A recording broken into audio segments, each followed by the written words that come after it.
Hello future coders, welcome back to G F G 160 day coding challenge. तो चलो आ जाते हैं हमारी आज की प्रॉब्लम पर। सिंपली आपको डिस्क्रिप्शन में आना है, लिंक पे आपको क्लिक करना है और आप आ जाएंगे हमारी आज की प्रॉब्लम ऑफ द डे पर।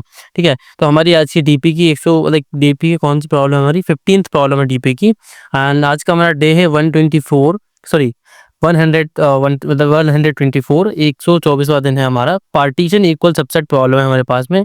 एक्चुअली इस प्रॉब्लम को समझने के लिए हम सिंपली प्रॉब्लम पे क्लिक करेंगे एंड देन प्रॉब्लम वाले ऑप्शन को साइड करेंगे। अब प्रॉब्लम को समझ लेते हैं। प्रॉब्लम में एक्चुअली दिया क्या है हमको, यहाँ पे हमारे पास एक एरे गिवन है। ठीक है, उस एरे के अंदर क्या है हमारे पास में, हमें एक पार्टीशन परफॉर्म करना है, हमें चेक करना है कि वो पार्टीशन परफॉर्म हो सकता है या नहीं हो सकता है।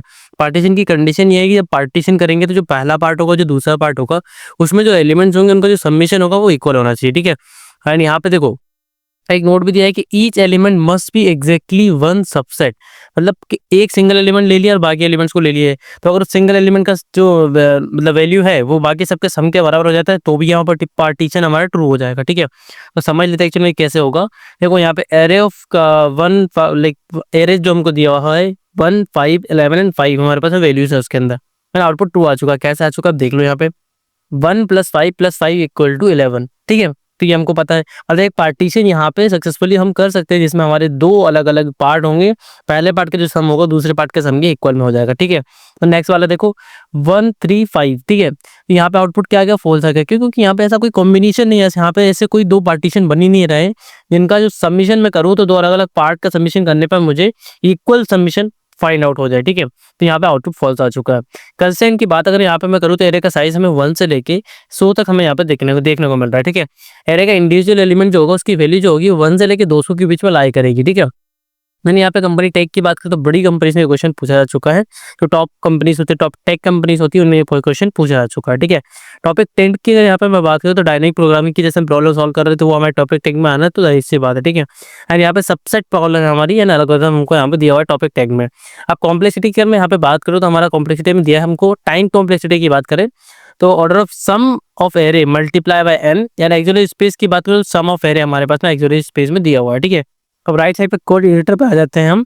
देखो प्रॉब्लम को समझ लिया हमने, एक्चुअल में करना है क्या, हमें दो पार्टीशन ऐसे फाइंड आउट करने हैं, या फिर मैं सिंपल ऐसा बोलूँ कि आपको ये फाइंड आउट करने कि इसमें दो पार्टीशन करना पॉसिबल है या नहीं है। ठीक है, तब देखो तो सबसे पहले हम क्या करते हैं, यहाँ पे इसका सम निकाल लेते हैं। ठीक है, सॉरी, सम निकालने के लिए सिंपली आपको करना क्या होगा, देखो हमारे पास में इनबिल्ट फंक्शन है, हम उसे यूज़ कर सकते हैं एक्यूमुलेट। ठीक है, एक्यूमुलेट में हमें क्या करना होता है, हमारा एरे का बिगिनिंग देना होता है। ठीक है, एरे डॉट बिगिन दे दिया मैंने, तो स्टार्टिंग पॉइंटर देना होता है, देन एंडिंग पॉइंटर देना होता है। ठीक है, और इसी बाद में स्टार्टिंग में सम की वैल्यू क्या रहेगी वो देनी होती है। ठीक है, कहाँ किस वैल्यू में हमें ये बाकी के नंबर ऐड ऑन करने वो देना होता है।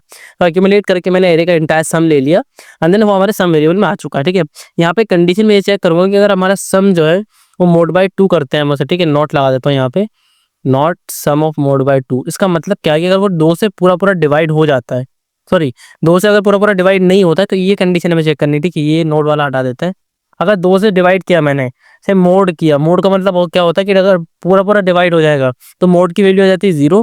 अगर पूरा डिवाइड नहीं होता है तो 2 से छोटी वैल्यू लाइक सपोज 1 आ जाएगा हमारे पास में। तो अगर ऐसा कुछ आ रहा है, ट्रू हो रहा है हमारा, तो यहाँ से हमें रिटर्न फॉल्स करना है। क्यों फॉल्स करना है वो समझाता हूँ मैं आपको। देखो किसी भी चीज़ को दो पार्ट में अगर आप ब्रेक कर रहे हो तो दो पार्ट में जब हम ब्रेक कर रहे होते हैं उसको, तो हमारा जो सबमिशन होता है ना वो एक इवन नंबर होता है। एंड इवन नंबर आपको पता है कि वो 2 से तो डिवाइडेड होगा ही होगा, पर यहाँ पे 2 से मूव करने पर उसकी वैल्यू 0 नहीं आ रही, इसका मतलब वो 2 से डिवाइड नहीं हो रहा है। तो यहाँ पे सिंपली हमारा आउटपुट क्या आ जाएगा, यहाँ पे हमारा आउटपुट आएगा फॉल्स। ठीक है, जैसे यहाँ पे सेकंड वाला एग्जाम्पल मैंने क्या देखा था 1, 3 एंड 5, तो इनका सबमिशन हो रहा था 9, ये 2 से डिविजिबल नहीं है, तो यहीं से वो केस क्या होगा, रिटर्न फॉल्स कर देगा। ठीक है, अब नेक्स्ट चीज़ की बात यहाँ पे करूँ तो हमारा टारगेट निकाल लेते हैं हम। टारगेट हमारा क्या है, यहाँ पे हमारा जो सम निकाला है हमने, सम डिवाइड बाई 2 में करूंगा तो वो हमारा टारगेट आ जाएगा। ठीक है, तो ये हमारी आधी वैल्यू है, इसको हमें फाइंड आउट करेंगे कहाँ तक आधी वैल्यू आ रही है। ठीक है, उसके बाद में यहाँ पे क्या कर लेता हूँ, वेक्टर बना लेता हूँ। वेक्टर, इस वेक्टर को हम किस टाइप का बना रहे हैं, यहाँ पे सपोज यहाँ पे वैल्यू बना रहे हैं। ठीक है, तो वेक्टर में यहाँ पे मैं डीपी टाइप का बना दूंगा इसको, सॉरी डीपी बोल रहा हूँ मैं इसको बनाऊंगा बुल टाइप का। ठीक है, बुलियन वैल्यूज में इसके अंदर रखने वाला हूँ, तो बुल टाइप का बनाऊंगा डीपी को। एंड देन इसकी जो क्या बोलते हैं साइज रखेंगे, टारगेट +1 रख रहे हैं यहाँ पे। देन यहाँ पे इनिशियली इनको क्या कर रहे हैं, फॉल्स से असाइन कर रहे हैं सपोज। ठीक है, देन उसके बाद हमें यहाँ पे करना क्या है, देखो ये ले लिया हमने।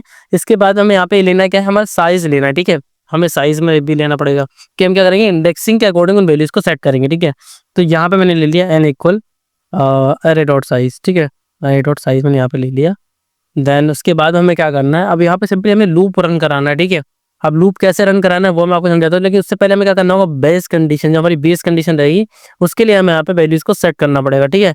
वो मैं कैसे सेट करूंगा वो बता देता हूँ। देखो डीपी ऑफ जीरो जो हमारा है वो ऑलवेज ट्रू रहेगा, मतलब जब हमारा सम हमें, मतलब हमारा टारगेट जो रहेगा जीरो रहेगा तो वो हमारा हमेशा ट्रू रहेगा। क्यों? क्योंकि टारगेट अगर जीरो है तो ऑब्वियसली बात है वो ट्रू रहेगा, ये हमारा बेस केस हो जाएगा, ठीक है। देन उसके बाद हमें सिंपली करना क्या है, फॉर ऑटो नम लगा लेते हैं इसको, नम कॉलन एरे, ठीक है। ठीक है करके एक नंबर इसमें से आ रहा होगा सिंपली, एंड यहाँ पे मैं लूप रन करा रहूंगा, इंट जे इक्वल हमारा क्या होगा, यहाँ पे टारगेट रखेंगे हम, ठीक है। टारगेट ले लेंगे हम, देन सेमीकोलन, देन जे ग्रेटर देन इक्वल क्या हमारा नम के बराबर, जो अभी नंबर एक्चुअल में हमारे पास में है उससे जब तक हमारा जे ग्रेटर देन इक्वल है तब तक इस लूप को रन करेंगे, जे को माइनस माइनस करेंगे, ठीक है। उसके बाद यहाँ पे अंदर आके आपको करना है सिंपली, आपको डीपी ऑफ जे को अपडेट करना है आपको, ठीक है। कैसे अपडेट करना है, इक्वल में डीपी ऑफ जे कर लेता हूँ मैं पहले इसको। अगर डीपी ऑफ जे हमारा ट्रू है तो कोई प्रॉब्लम नहीं, हम डीपी ऑफ जे को वापस ओवरराइट कर लेंगे उसी नंबर से। लेकिन अगर ये फॉल्स है तो आपको यहाँ पे क्या करना होगा, डीपी ऑफ जे माइनस नम करेंगे आप यहाँ पे, ठीक है। तो ये हमारे पास में एक्चुअल में आउटपुट आ जाएगा कि एक्चुअल में हमें क्या लिखना था, मतलब क्या चाहिए थी वैल्यू। तो वो मैंने यहाँ पे ले लिया, सेमीकोलन लगा देता हूँ, नीचे आता हूँ, देन यहाँ पे मैं रिटर्न कर देता हूँ हमारा डीपी ऑफ टारगेट, ठीक है। फाइनली ये वैल्यू हमारे पास में आ जाएगी। एंड यहाँ पे एक और चीज़ यहाँ पे अभी, ठीक है, सम या इसका कोई ज़रूरत नहीं है, इसको हटा देता हूँ मैं। जैसे कंपाइल रन करके चेक करता हूँ कि सिंपल टेस्ट केस में हमारा कोड वर्क कर रहा है नहीं। सो रेडी फॉर इवैल्यूएशन के लिए करंटली हमारा कोड, एंड यहाँ पे कोई प्रॉब्लम आ चुकी है, DP of zero, DP was not, अच्छा यहाँ पे मैंने उसको ओनली बी लिख दिया गलती से, जल्दी में। फिर से दोबारा कंपाइल कर लेता हूँ मैं, ऐसी मिस्टेक्स हो जाती है कभी कभी, ठीक है। रेडी फॉर इवैल्यूएशन के लिए हमारा कोड देखते हैं, सैंपल टेस्ट केस को पास कर पाता है नहीं। यू कैन सी दैट कि इसने सैंपल टेस्ट केस को सक्सेसफुली पास कर लिया, ठीक है। अब मैं सबमिट वाले ऑप्शन पे क्लिक करूंगा एंड चेक करूंगा कि जितने भी टेस्ट केस हमारे इस क्वेश्चन पर लगे हैं, हमारा बिगिनर फ्रेंडली कोड उन सबको पास कर पाता है क्या। सो 1115 टेस्ट केस है, हमारे टेस्ट केस प्रोसीड हो रहे हैं, and you can see that कि हमारे कोड ने सारे टेस्ट केस को सक्सेसफुली पास कर लिया है। एंड मेरी करंट स्ट्रिक हो गई है 147 डेज की। एंड यहाँ पे कोड को मैं एक बार और थोड़ा सा समझ लेते, हमने किया क्या है कि हमको पता था कि अगर टोटल सम जो होगा उसका पार्टीशन करेंगे अगर दो पार्ट में तो आधा आधा सम आ जाएगा, एंड आधा आधा सम जब हम कंबाइन कर रहे हैं इसका मतलब कि हमारे पास एक इवन नंबर बन रहा होगा, ठीक है। क्योंकि ऑड नंबर को करोगे तो फ्रैक्शन में आएगा, यहाँ पे फ्रैक्शनल पार्टीशन की बात नहीं है, यहाँ पे आपको ओनली पार्टीशन की आती है, तो आप इंटीजर नंबर कंसिडर करेंगे। तो यहाँ पे हमने सम देके उसको 2 से बोर्ड करके चेक किया कि उसकी वैल्यू क्या 1 आ रही है क्या। अगर 1 आएगी इसका मतलब कि आपको रिटर्न फॉल्स करना है, क्योंकि ये 2 से डिविजिबल नहीं है, एक इवन नंबर नहीं है, ठीक है। उसके बाद में मैंने क्या किया, टारगेट में ले लिया सम डिवाइड बाई 2, मतलब जो सम हमें फाइंड आउट करना है वो मैंने यहाँ पे ले लिया, ठीक है। उसके बाद में एक वेक्टर बनाया बुल टाइप का, ठीक है, उसमें डीपी नाम रख लिया उसका, देन उसको टारगेट +1 थे, मतलब उतनी वैल्यूज का ले लिया एंड सारी वैल्यूज को फॉल्स इनिशियली कर दिया। बेस केस की बात करूँ तो हमारा जो स्टार्टिंग मतलब जीरो सम होगा उसके लिए हमारी जो वैल्यू होगी वो ट्रू होगी, तो वो मैंने यहाँ पे सेट कर दी, ठीक है।